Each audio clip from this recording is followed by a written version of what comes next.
नमस्ते हिंदुस्तान, कैसे हैं आप लोग। बीते 15 दिनों का अगर आप पूरा सोशल मीडिया एनालिसिस करें तो सो कॉल्ड इंटेलेक्चुअल राइटर्स की जो कम्युनिटी है उसमें हिंदुस्तान की श्रीलंका के ताज़ा हालात से तुलना की होड़ लगी पड़ी है। सबको देखो, जिसको भी देखो, हिंदुस्तान की तुलना श्रीलंका से कर रहा है। सभी यही स्थापित करने में लगे हुए हैं कि बस 6 महीने में हिंदुस्तान आर्थिक संकटों से कोलैप्स कर जाएगा, भारत में क्राइसिस का माहौल आने वाला है, बहुत बुरा हालात है। ये इंटेलेक्चुअल राइटर्स कोई और नहीं बल्कि कांग्रेस द्वारा पोषित या वामपंथी एजेंडा को आगे बढ़ाने वाले चंद लोग हैं दोस्तों, जो फेसबुक में 40-40 हजार लोगों के ग्रुप्स बनाते हैं और दिन रात यह संदेश प्रसारित करने में लगे हैं और व्हाट्सएप यूनिवर्सिटी पे भी ये ज्ञान देते हैं कि देश फला तारीख के बाद आर्थिक रूप से बर्बाद हो जाएगा। शासन के किसी भी काल में देश की कई समस्याएं घटती बढ़ती और ये हमेशा से हुआ है। कायदे से देश के इंटेलेक्चुअल लोगों को उन समस्याओं पर बात करने का माहौल बनाना चाहिए, उस पर बातें करनी चाहिए और उन समस्याओं के बारे में विचार करना चाहिए। लेकिन ये इंटेलेक्चुअल नहीं, सो कॉल्ड इंटेलेक्चुअल हैं, इसलिए इनका निशाना ऐसे विषयों से स्थापित शासन के प्रति आम जनमानस के आक्रोश उत्पन्न करना है और सत्ता की चाबी उन्हें देनी है जिसे ये खुश करना चाहते हैं, जिससे इनका एजेंडा चलता रहे। लेकिन ये सो कॉल्ड इंटेलेक्चुअल सोसाइटी ये भूल जाती है कि यह देश 130 करोड़ लोगों से बना है और इसमें अपने ड्राइंग रूम से मलाई खाने की तादाद करने वाले लोग बहुत कम है जो कि एसी के नीचे बैठकर बातें करते हैं। खैर, यह वीडियो श्रीलंका में हो रहे आर्थिक, राजनीतिक और सामाजिक संकट पर है। वीडियो के बीच में आपको रुक कर पूछे गए सवालों पर सोचना है, कमेंट सेक्शन में मुझे बताना है, ये आपका होमवर्क है। और जब खत्म हो जाए तो उसके बाद आपको तय करना है कि श्रीलंका के ताजा हालात कितने काबिल है और उनकी तुलना भारत जैसे महाशक्ति देश से की जाए और एक करना सही है या नहीं है। क्या देश सच में ऐसे किसी संकट से जूझेगा या वामपंथी नैरेटिव है बस। चलिए फिर हम शुरू करते हैं और आपका होमवर्क का टाइम यहाँ से शुरू हो जाता है। श्रीलंका इन दिनों अस्तित्व के संकट से जूझ रहा है, वह आर्थिक रूप से बदहाल हो चुका है, जनता में भारी आक्रोश है, इसने राजनीतिक अस्थिरता का जोखिम भी बढ़ाया है। राष्ट्रपति गोटाबाया महीनों तक जनता की नाराजगी को अनदेखा कर एवं कड़े निर्णायक फैसला लेने की हिचकते रहे, किंतु जनता के निरंतर दबाव के बाद उन्हें अपने खोल से बाहर आने पर वो मजबूर हो गए, उन्हें बाहर आना पड़ा। उनके बड़े भाई महिंद्रा राजपक्षे के समर्थक और सरकार विरोधी प्रदर्शनकारियों में बीते दिनों झड़प हो गई थी। प्रदर्शनकारियों ने महिंद्रा के आवास को आग के हवाले कर दिया था। ये सब हो रहा है श्रीलंका में। दबाव में महिंद्रा को न केवल प्रधानमंत्री पद से इस्तीफा देना पड़ा बल्कि वह इस समय नौसेना के कैंप में शरण लिए हुए हैं। राजपक्षे परिवार श्रीलंकाई जनता के कोप का केंद्र बना हुआ है। अब सोचिएगा कि बड़ा भाई राष्ट्रपति है और छोटा भाई प्रधानमंत्री है, बेटे मंत्रिमंडल में है। कुछ कहानी कांग्रेस पार्टी जैसी नहीं लग रही आपको? सिमिलर है थोड़ा। खैर आगे बढ़ते हैं। गोटाबाया भी शायद ही से बच पाए हैं, हालांकि उन्होंने कुछ विकल्प बचा रखे हैं। अपने संकटग्रस्त देश के भविष्य की खातिर वह कई पक्षों के साथ संवाद में लगे हुए हैं। यह जरूरी है क्योंकि श्रीलंका अराजकता की कगार पर है और यदि राजनीतिक बिरादरी ने समय रहते कोई समाधान नहीं निकाला तो इस स्थिति का बद से बदतर होना भी तय है। वहां बिगड़े हालात का अंदाजा इस बात से लगाया जा सकता है कि साल में दूसरी बार वहां पे आपातकाल लगाना पड़ा है, इमरजेंसी लगानी पड़ी है। वही आपातकाल जो हमारे देश में पूर्व प्रधानमंत्री और कांग्रेस नेत्री इंदिरा गांधी जी ने 1975 में हिंदुस्तान जैसे लोकतांत्रिक देश में लगाया था। जो शायद नहीं जानते हो उनकी याददाश्त को मैंने ताजा किया। श्रीलंकाई केंद्रीय बैंक के गवर्नर नंदलाल वीरसिंहे ने आशंका जताई है कि अर्थव्यवस्था की स्थिति इतनी खराब हो सकती है कि उसकी भरपाई संभव नहीं होगी। ऐसी स्थिति को रोकने के लिए उन्होंने यह कहा कि जल्द ही नई सरकार गठित की जाए। अगर यदि 2 हफ्ते में राजनीतिक स्थिरता नहीं आई तो बड़ी मुश्किल होगी। राजनीतिक स्थिरता इसलिए भी जरूरी हो जाती है क्योंकि सेना सबसे महत्व है। सेना की तख्ता पलट जोर पकड़ने लगी है और जिनका सेना का खंडन करना पड़े, यह अटकलें राजनीतिक आर्थिक मामलों में सेना की बढ़ती भूमिका के चलते लगाई जाने लगी है क्योंकि सेना की वजह से ये अटकलें बार बार आ रही है। अब यहाँ रुककर यह जरूर सोचें कि क्या आपके देश में राजनीतिक अस्थिरता है इस तरह की, क्या आपके यहाँ सैन्य तख्ता पलट की कोई अंदेशा है, इस तरीके की कोई बातें हो रही है, आपको दिख रहा है? क्या आपको लगता है कि केंद्र की सरकार कभी भी ताश के पत्तों की तरह पलट दी जाएगी?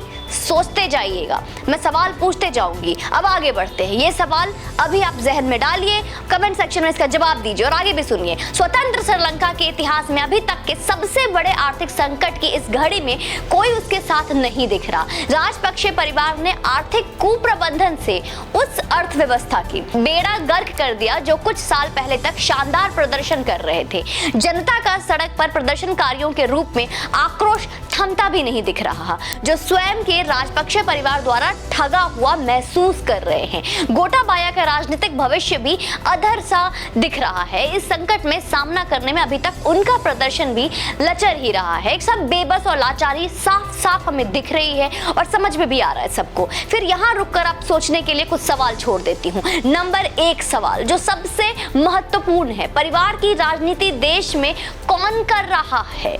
हमारे देश में परिवार की पारिवारिक राजनीति कहाँ हो रही है? नंबर 2, क्या अभी सत्ता में परिवारवाद के लोग हैं?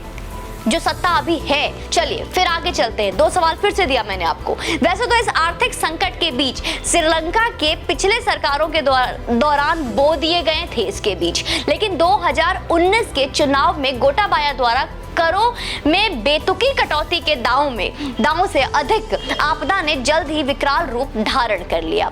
तो मैं एक सवाल आपको और देती हूँ, ये भी आपके लिए एक होमवर्क है। आप चाहे तो पेन पेपर ले लें और सवाल को नोट करें। नंबर 1, क्या हमारी सरकार से ऐसा कोई कर शुल्क में छूट की घोषणा सुनी आपने जो बेतुकी हो? आप विचार कीजिएगा इस पे और फिर मुझे कमेंट सेक्शन में जवाब दीजिएगा। अब श्रीलंका के बर्बादी के तुरूप के इक्के को जानने की बारी है। अब बारी है कि इस बर्बादी के खेल के सबसे अहम पत्तों को पलटा जाए। इस आर्थिक संकट में चीन हमेशा की तरह सबसे अहम किरदार में है। श्रीलंका ने चीन से भारी भरकम कर्ज लिया और वह उन परियोजनाओं के लिए जो उसके लिए आर्थिक रूप से व्यवहारिक नहीं थी। महिंद्रा राजपक्षे से अपनी करीबी का फायदा उठाते हुए चीन ने हम्बनटोटा में बंदरगाह और उसके निकट मट्टाला में हवाई अड्डा बनाने का अनुबंध किया। अब यह दोनों मिलाकर महिंद्रा के निर्वाचन क्षेत्र में आते हैं। कर्ज ना चुका पाने के चलते श्रीलंका को हम्बनटोटा बंदरगाह को 99 साल के पट्टे पर मतलब लीज पर देने के लिए विवश होना पड़ा। श्रीलंका पर चीन का करीब लगभग $6.5 अरब का कर्ज है। यह सारा मामला असल में चीन के कर्ज के जाल में फंसाने वाला कुटिल नीति का सटीक उदाहरण है, जैसा हमेशा चीन करती है। पहले कर्ज देती है, फंसाती है और अपने जाल में फिर कंट्री लेती है। अब अपने आप से सबसे अहम सवाल पूछिए कि क्या कोई भी देश भारत के उपनिवेशों यानी कि अपनी कॉलोनी की तरह ट्रीट कर सकता है? आज जब भारत हर अंतर्राष्ट्रीय मुद्दे पर अपना क्लियर स्टैंड रखता है, हर स्टैंड को स्ट्रांगली डिफेंड भी करता है, क्या किसी देश में ताकत है या ताकत हो सकता है कि भारत को उपनिवेश बना लेने का? क्या आज के वक्त में कोई भी एक ऐसा देश है? इतने सवाल से ही सो कॉल्ड इंटेलेक्चुअल सोसाइटी का यह नैरेटिव ध्वस्त हो जाएगा कि कल भारत की हालत श्रीलंका जैसी क्या हो जाएगी या होने वाली है। क्या हमारे देश क्राइसिस की तरफ जा रहा है? उन्हें बताइए कि भारत आज बड़ी भूमिका में है। भारत आज एक महाशक्ति देश है, जहां भारत ने जमीनी हकीकत को भांपकर 2019 में राजपक्षे के सत्ता में आते ही उनके साथ संपर्क साधा। वही हाल के आर्थिक संकट में श्रीलंका को निरंतर मदद भी पहुंचाई। कर्ज डिफॉल्टर से बचने के लिए लगभग $2.5 अरब की मदद, डीजल की आपूर्ति एवं खान पान और दवाई जैसे ये आवश्यक निर्यात के लिए $1 अरब, जी हां, भारत ने $1 अरब की क्रेडिट लाइन जैसी मदद शामिल है। श्रीलंका में स्थिरता लाने का जो प्रयास राजीव गांधी ने किया था सेना भेजकर, वो प्रयास ना करके और श्रीलंका की लोकतांत्रिक प्रक्रिया में भरोसा जताकर भारत ने बिल्कुल सही किया। तो इतने सारे सवाल, इतने सारे क्वेश्चन और ये होमवर्क आज इस वीडियो से मैं आपको देती हूँ। आप पेन पेपर जरूर लें, हर सवाल को नोट करें, रिसर्च करें और उस पर गहन करें कि क्या हमारा देश वाकई में श्रीलंका जैसे हालात से जूझने वाला है? क्या आज हम वहाँ खड़े हैं? जहां पे ये हमारे सो कॉल्ड इंटेलेक्चुअल हमें दिखाना चाह रहे हैं, वो ज्ञान जो आप फेसबुक पर, व्हाट्सएप यूनिवर्सिटी पे फ्री में देखते हैं और वही आगे फॉरवर्ड करते हैं। तो क्या आपको जानने की जरूरत नहीं है कि श्रीलंका के वाकई में क्या हालात हैं, और क्या ये आज आप तय नहीं करेंगे? श्रीलंका और भारत को आप एक समतल में रख कर देखिए कि कहां आपका देश है और कहां श्रीलंका है। क्या आज आपका देश महाशक्ति की तरफ नहीं बढ़ रहा है? महंगाई क्या एक आखिरी वजह हो सकती है आपके देश को पूरी तरीके से ध्वस्त करने की? आज किसी भी देश में, विदेश में अगर कोई भी राजनीतिक मुद्दों पे विवाद हो रहा है तो सबसे पहले कोई भी देश आपके देश के प्रधानमंत्री की तरफ मुंह ताकता है कि कब ये हस्तक्षेप करेंगे और चीजों को ठीक करेंगे।